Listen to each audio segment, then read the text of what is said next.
Session topic coordination chemistry और उसके अंदर भी ऑर्गेनोमेटालिक्स और क्रिस्टल फिल्ड थ्योरी रही। दो ग्रुप से बॉयज एंड गर्ल्स आपके बीच में हम कंपटीशन कराने जा रहे हैं कि आज के इस रैपिड फायर सेशन का विनर कौन होगा। तो अगर मैं जानना चाहूं पहले आपसे तो कौन विनर होगा, बॉयज या गर्ल्स? बताइए। गर्ल्स विनर होगी। चलिए डिसाइड करते हैं कौन विनर होगा। एनीहो स्टार्टिंग विद बॉयज, मेरा पहला क्वेश्चन, ऑर्गेनोमेटालिक्स क्या होते हैं? जिनमें एक कार्बन मेटल बॉन्ड होती है। क्या एक से ज्यादा कार्बन मेटल बॉन्ड्स हो सकती है ऑर्गेनोमेटालिक्स में, या एक ही होनी चाहिए? मिनिमम एक होनी चाहिए। तो आपके क्वेश्चन में करेक्शन है, एक नहीं एक से ज्यादा भी हो सकती है। What are the types of organometallics? Boys का दूसरा question. Sigma bonded. Very good. आपसे मेरा क्वेश्चन है, सिग्मा बॉन्डेड ऑर्गेनोमेटालिक्स की कोई एग्जांपल्स? RMGX। इसका दूसरा नाम? Grignard reagent. गुड। और इसके बाद अगर मैं बात करूं, जो टेल होता है टेट्राइथाइल लेड, ये सिग्मा बॉन्डेड है, पाई बॉन्डेड? GC60 किस कैटेगरी में आता है? पाई बॉन्डेड में। फेरोसिन और मेटल कार्बोनाइल्स वो सिग्मेंट पाई बॉन्ड। अब आपसे अगले तीन क्वेश्चंस, कंटिन्यू से तीन क्वेश्चन। मेटल कार्बोनाइल्स का मैग्नेटिक कैरेक्टर क्या होता है?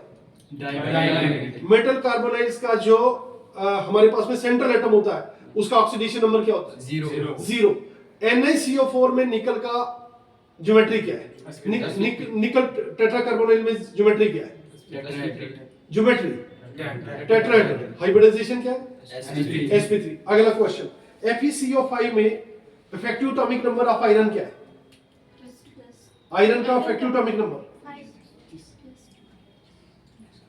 Fe का 36 है। Very nice. अच्छा, इसमें कोऑर्डिनेशन नंबर क्या है? Coordination number 5। और इसमें अगर मैं बोलूं आयरन का ऑक्सीडेशन नंबर, ज्योमेट्री क्या है? Geometry trigonal bipyramidal. मेरा अगला क्वेश्चन है आपसे, GC60 में कितने मेटल होते हैं? दो। कौन कौन से? पोटेशियम अंदर या बाहर, और प्लेटिनम अंदर। क्या ऑक्सीडेशन नंबर प्लेटिनम का? +2 का। उसमें और लेगेंड्स कौन कौन से होते हैं? Cl। कितने Cl होते हैं? 3। साथ में क्या होता है? इथाइलिन भी होता है। आपसे मेरा क्वेश्चन, सैंडविच कंपाउंड्स कौन से होते हैं?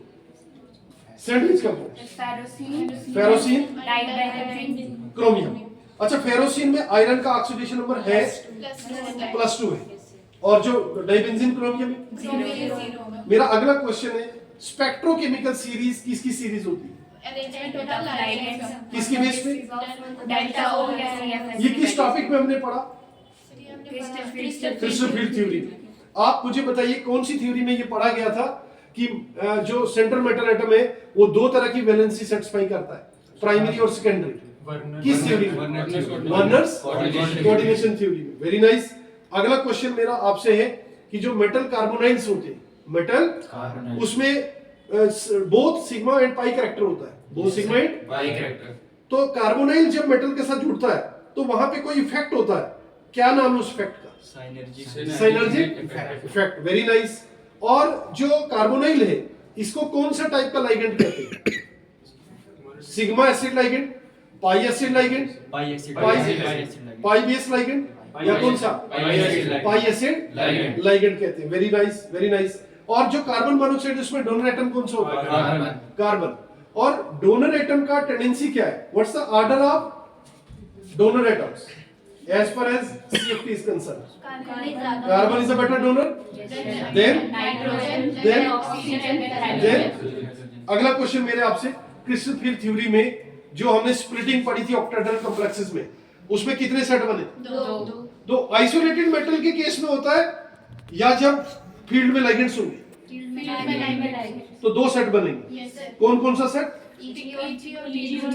EG नीचे था या ऊपर था? नीचे क्या था?